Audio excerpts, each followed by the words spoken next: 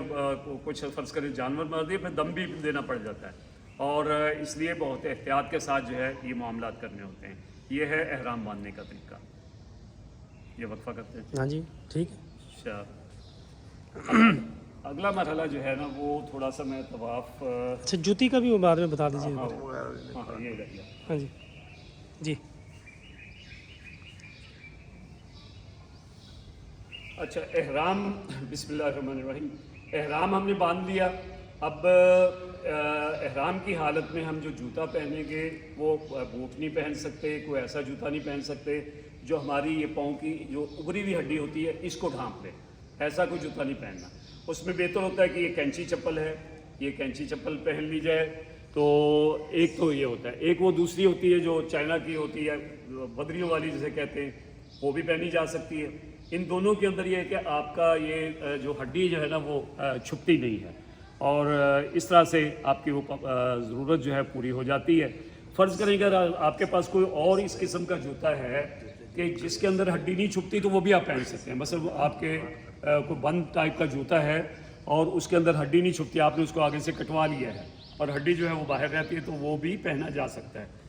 بہرحال یہ کہ یہ پاؤں کے اوپر ابری ہوئی ہڈی جو ہے یہ باہر رہنی چاہیے۔ جزاک اللہ۔ اس کے بعد جو ہے نا وہ اب ہم تھوڑا سا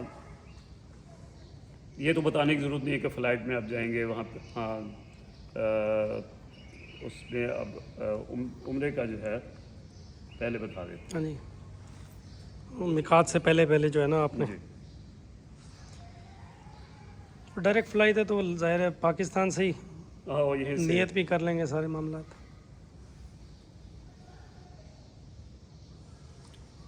اچھا، تفصیلات جو ہیں وہ آپ کی کتاب چالی ہے، آخر میں وہ کہہ دیں گے نا جی جی تفصیلات آپ کی کتابچہ سے مل جائیں گی، ہاں جی آپ کو پرووائڈ کیا جائے گا۔ یہ بسم اللہ الرحمن الرحیم۔ اب آپ نے احرام باندھ لیا، آپ تیار ہو گئے، آپ ایئرپورٹ کے اوپر آپ نے یہ سارا معاملہ کیا ہے۔ بعض کا لوگ جو ہے وہ گھر سے بھی باندھ کے آ جاتے ہیں۔ بہرحال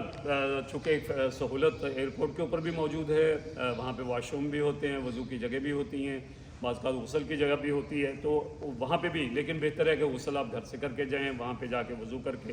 آپ نے احرام باندھ کے وضو کر لیا۔ اب اس کے بعد آپ نے جو کام کرنا ہے کہ وہاں پہ 2 نفل جو ہے وہ اتاریں، اور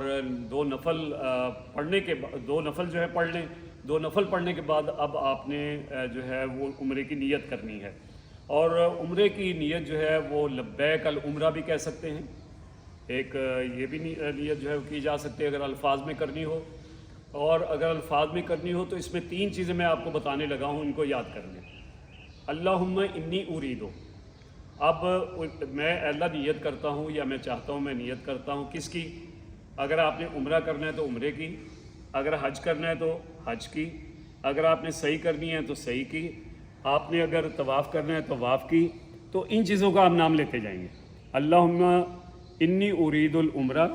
اللہم انی ارید الحج، اللہم انی ارید السعی بین الصفا والمروہ، یا انی ارید السعی یعنی صحیح کی نیت کرتا ہوں۔ اللہم انی ارید طواف بیتک الحرام، میں تیرے گھر کے طواف کی نیت کرتا ہوں۔ تو گویا جو بھی کرنا ہے اس میں اللہم انی اریدو کے ساتھ اس کو ملا دیں۔ پہلا تو یہ ہو گیا، اور دوسرا ہے فتقبلہ یا تقبل ہو، یہ میں ابھی بتا دیتا ہوں، ہو کہاں آئے گا، ہاں کہاں آئے گا، دوسری بات یہ کہنی ہے۔ اور تیسرا ہے فیسر ہا یا فیسر ہو لی، گویا 3 چیزیں ہیں، اریدو میں نیت کرتا ہوں یا میں چاہتا ہوں، میں ارادہ کرتا ہوں، اور دوسرا ہے فیسر ہا لی و تقبل ہا منی یا تقبل ہو منی، یہ 3 چیزیں۔ اب دیکھیں عمرہ جو ہے وہ مؤنث کے اس میں آئے گا، اللہم انی ارید العمرہ فتقبلها منی فیسرها لی وتقبلها منی، اللہم انی ارید العمرہ فیسرها لی وتقبلها منی۔ یہ ہو گیا یہاں سے جب آپ روانہ ہوں گے. جب حج کے لیے آپ نے باندھا ہے تو کہیں گے اللہم انی ارید الحج، اللہم انی ارید الحج فیسرہ لی وتقبلہ منی. چونکہ حج مذکر ہے تو اس لیے ہو کا وہاں آئے گا، فیسرہ لی فتقبلہ منی.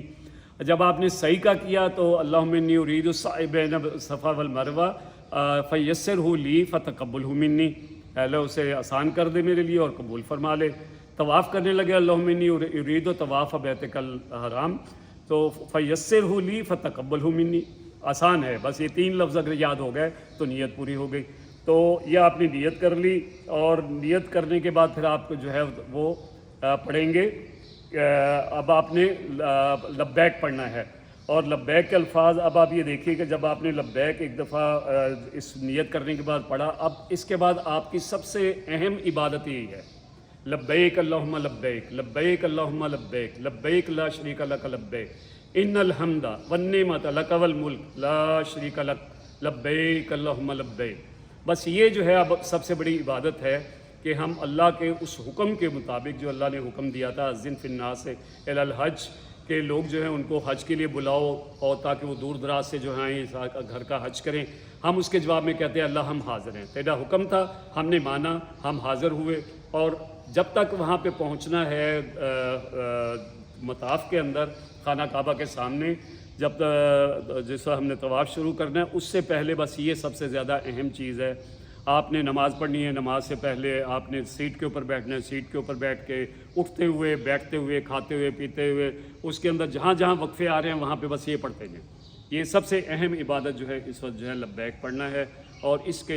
کی کنٹینیوٹی جو ہے وہ رہنی چاہیے. اب آپ نے جہاز میں سوار ہوئے، وہاں سے اب آپ روانہ ہوئے مکہ، اب آپ جدہ میں اترے ہیں. جدہ کے اندر جو ہے وہ ظاہر ہے کہ بہت بڑی تعداد میں لوگ جو ہے پہنچ رہے ہوتے ہیں.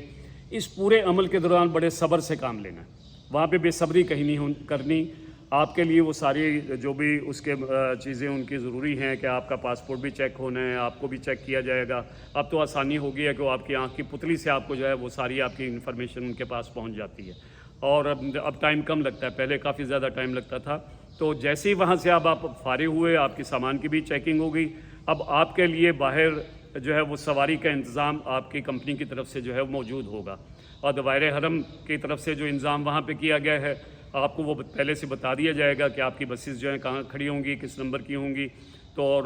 وہاں پہ آپ بسیز کے پاس پہنچ جائیں گے اور وہاں پہ سوار ہو جائیں گے. اب وہاں سے سوار ہو کے اب آپ جو ہے مکہ مکرمہ کے لیے روانہ ہوں گے. جو مکہ مکرمہ میں روانہ ہوتے ہوئے اب لبیک آپ پڑھتے چلے جا رہے ہیں. اب مکہ مکرمہ شہر سے خاصا پہلے آپ دیکھیں گے ایک جگہ آئے گی، وہ رحل وہاں پہ بنی ہوئی ہے، یعنی روڈ پورے روڈ کے اوپر جو ہے نا رحل جو ہے اس طرح سے بنی ہوئی ہے. تو اس کے نیچے سے جو ہے بسیں گزر کے جو آگے جائیں گی. یہ حدود حرم یہاں سے شروع ہو جاتی ہیں. یہ حدود حرم کے اندر اب آپ داخل ہو گئے. یہ اللہ پاک نے وہ سعادت دی ہے کہ اپنے حرم کی حدود کے اندر آپ کو آنے کا موقع عطا فرمایا، اللہ کا شکر بھی. لیکن لبیک جو ہے وہ پڑھتے چلے جانا ہے حتیٰ کہ آپ مکہ مکرمہ پہنچ گئے. وہاں پہ آپ کی جو رہائش ہے وہاں پہ بس آپ کو لے کے جائے گی. وہاں پہ آپ کا جو سامان ہے بہتر ہے کہ پہلے سامان وہاں پہ اپنی رہائش میں اپنے کمرے کے اندر سامان جو ہے وہاں رکھ دیں. سامان رکھ کے آپ تازہ دم ہوں، وضو کر لیں، تازہ دم ہو جائیں. اور اب آپ کا جو گروپ لیڈر ہے وہ آپ سے کہے گا ہم عمرے کے لیے جو ہے روانہ ہو رہے ہیں. اب وہاں سے آپ عمرے کے لیے جو ہے اکٹھے جو ہے وہ جائیں، اور بہتر ہے کہ کوئی نشانی آپس میں کر لیں اور آپس میں رابطے کی جو کیفیت کر لیں. اب تو آسانی یہ ہے کہ آپ موبائل کے ساتھ آپ کا کنیکشن جو ہے وہ جاری رہتا ہے، لیکن پھر بھی کوشش کریں کہ اکٹھے جو ہیں وہ جائیں اور حرم کے اندر داخل ہوں. اب حرم یہ اللہ پاک نے موقع دیا ہے، ہم حرم کے حدود کے اندر جو ہے یعنی خانہ کعبہ کے مسجد حرام کے اندر جو ہے وہ داخل ہوئے ہیں، اور جو بھی ان کے لیے راستے مقرر کیے گئے ان راستوں کے اوپر ہم نے جانا ہے اور اندر داخل ہو جانا ہے. اور آپ دیکھیں گے کہ خاصا آپ کو چلنے کے بعد جو ہے وہ اس کے بعد مطاف جو ہے وہ نیچے سیڑھیوں سے اتر کے وہاں پہ جانا ہوگا. وہاں پہ کوشش کریں کہ آپ پڑھتے جا رہے ہیں تو نیچے نگاہ کر کے جو ہے چلتے جائیں، نگاہیں نیچے کر کے چلیں تاکہ ایک دم جو ہے خانہ کعبہ کے اوپر نظر نہ پڑے. اور جس وقت آپ وہاں پہ پہنچیں گے، جس وقت آپ سمجھیں کہ اب آپ نیچے اترنے لگے ہیں اور اس کے بعد خانہ کعبہ کے سامنے آئیں گے، تو جس وقت وہ نیچے اتر اس وقت جو ہے پورے اس کے ساتھ یعنی دل کی گہرائی کے ساتھ اب آپ خانہ کعبہ کے اوپر نظر ڈالیں. اور اب خانہ کعبہ کے اوپر نظر ڈالیں گے، اب جو آپ دعا مانگیں گے انشاءاللہ وہ دعا جو ہے قبول ہوگی. اور اس میں جو بھی دعا آپ مانگیں اس کے ساتھ ایک دعا ضرور مانگ لیں کہ اے اللہ یہ ہمیں جتنی دعائیں کریں میری ساری قبول کر لینا،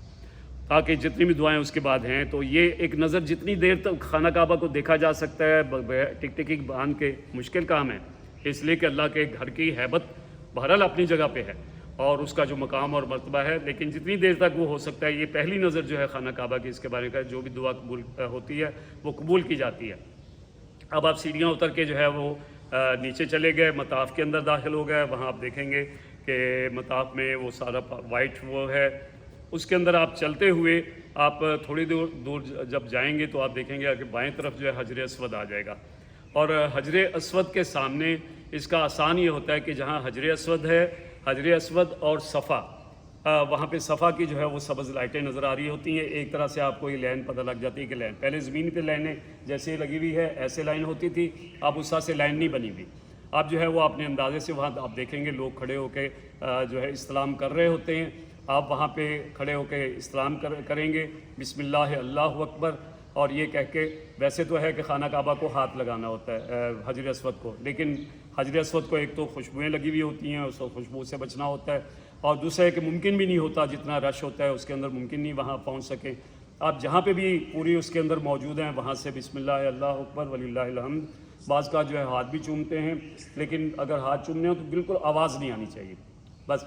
اور اگر ایک ہاتھ آپ کھڑے کریں، بعض آپ دیکھیں گے دونوں ہاتھ بھی لوگ کھڑا کرتے ہیں، ایک ہاتھ سے بھی اسلام جو ہے وہ کیا جا سکتا ہے، بہرحال یہ یہاں سے اب آپ نے اس سے پہلے آپ نے جو ہے وہ نیت کر لی طواف کی، چاہے وہ اردو پنجابی میں کر لیں یا عربی میں کر لیں، اللہم انی ارید طواف یا طواف بیتک الحرام فیسرہ لی فتقبلہ منی، اللہ اسے آسان کر دے میرے سے قبول فرما لے۔ اب آپ نے جو ہے وہ شروع کیا، میں مثال کے طور پہ یہ کرتا ہوں کہ فرض کریں کہ یہ خانہ کعبہ کی عمارت ہمارے سامنے موجود ہے، اور اس کے جو ہے وہ 4 کونے ہیں، پہلا کونا جو ہے یہاں پہ حجر اسود موجود ہے، اور اس کے بعد آئیں گے تو مقام ابراہیم یہاں پہ موجود ہے، اور یہاں پہ ملتزم ہے خانہ کعبہ کا دروازہ اور ملتزم ہے، اور اس کے بعد یہاں پہ اس جگہ پہ آئیں گے تو یہاں حتیم ہے، یہ دوسرے اور تیسرے کونے کے درمیان یہاں پہ حتیم ہے، حتیم کے بعد یہاں پہ آئیں گے رکن یمانی ہے، رکن یمانی کے بعد پھر حجر اسود آ جاتا ہے۔ اب آپ نے جو ہے یہاں سے طواف شروع کیا، طواف شروع کرتے ہوئے اب آپ جو ہے اپنا دائیں کندھا جو ہے ننگا کر لیں گے، استباق کر لیں گے، اور اب آپ اس کیفیت کے اندر آ جائیں گے، اور اس کے پہلے 3 چکروں کے اندر آپ نے جب جانا ہے تو آپ نے رمل کرنا ہے۔ رمل یہ ہوتا ہے کہ یہ اس طریقے سے جو ہے آپ طواف جو ہے وہ شروع کریں گے، بس میں آپ کو کر کے دکھاتا ہوں۔ تو آپ یہاں پہنچے، آپ نے استلام کیا بسم اللہ اللہ اکبر حجر اسود کے سامنے، اور اس کے بعد آپ یہاں سے آپ نے جو بھی دعائیں مانگیں، اس میں کوئی مخصوص نہیں ہے، جو بھی دعائیں مانگیں اب آپ نے یہاں سے شروع کیا، سبحان اللہ الحمدللہ لا الہ الا اللہ واللہ اکبر، سبحان اللہ الحمدللہ لا الہ الا اللہ واللہ اکبر، سبحان اللہ الحمدللہ لا الہ الا اللہ واللہ اکبر۔ یہ آپ حتیم کے باہر سے گزریں گے، پڑھتے چلے جائیں گے، رکن یمانی آئے گا، رکن یمانی پہ آ کے اب یہاں پہ آپ نے ربنا آتنا فی الدنیا حسنۃ وفی الآخرۃ حسنۃ وقنا عذاب النار، یہ پڑھتے پڑھتے آپ پھر حجر اسود پہ آ جائیں گے۔ یہ آپ کا پہلا چکر ہو گیا، ایک چکر جو ہے وہ مکمل ہو گیا۔ اس کے بعد پھر آپ استلام کریں گے، اور اس میں بہتر ہے کہ سینہ جو ہے وہ خانہ کعبہ کی طرف نہ ہو، خانہ کعبہ کی طرف سینہ نہیں کرنا، بلکہ سینہ اسی طرح سے رہنا چاہیے آپ کے جو آپ مطاف کی طرف جا رہے ہیں۔ یا پھر آپ بسم اللہ اللہ اکبر استلام آپ نے کیا، پھر سبحان اللہ الحمدللہ لا الہ الا اللہ درود شریف پڑھ رہے ہیں، قرآن پاک پڑھ رہے ہیں، اور پڑھتے پڑھتے آپ جو ہے پھر رکن یمانی کے اوپر پہنچے، یا پھر ربنا آتنا فی الدنیا حسنۃ وفی الآخرۃ حسنۃ پڑھتے ہوئے پھر آپ آ گئے۔ اب آپ کا دوسرا چکر ہوا، پھر تیسرا ہوا، چوتھا ہوا، 5واں، 6واں، 7واں، اب آپ 8ویں دفعہ جو ہے وہ پہنچ گئے حجر اسود کے سامنے۔ یہ 8ویں دفعہ یعنی 7 چکر 8ویں دفعہ آپ جو ہے وہ حجر اسود کے سامنے پہنچے ہیں، لیکن یہ یاد رکھنا ہے کہ رکن یمانی اور اس مقام کے درمیان دعا ہمیں جو سکھائی گئی ہے وہ ربنا آتنا فی الدنیا حسنۃ وفی الآخرۃ حسنۃ وقنا عذاب النار۔ تو گویا اب آپ 8ویں دفعہ یہاں پہ آ گئے، یہاں پہ آنے کے بعد اب آپ کا طواف جو ہے مکمل ہو گیا، یہ طواف کے 7 چکر مکمل ہو گئے۔ اب آپ کے کرنے کا کام یہ ہے کہ آپ نے 2 نفل ادا کرنے ہیں۔ اگر موقع ملے تو یہاں پہ مقام ابراہیم موجود ہے، مقام ابراہیم کے ساتھ جو ہے وہ آپ خانہ کعبہ سے وہ کر کے یہاں پہ 2 نفل ادا کریں گے،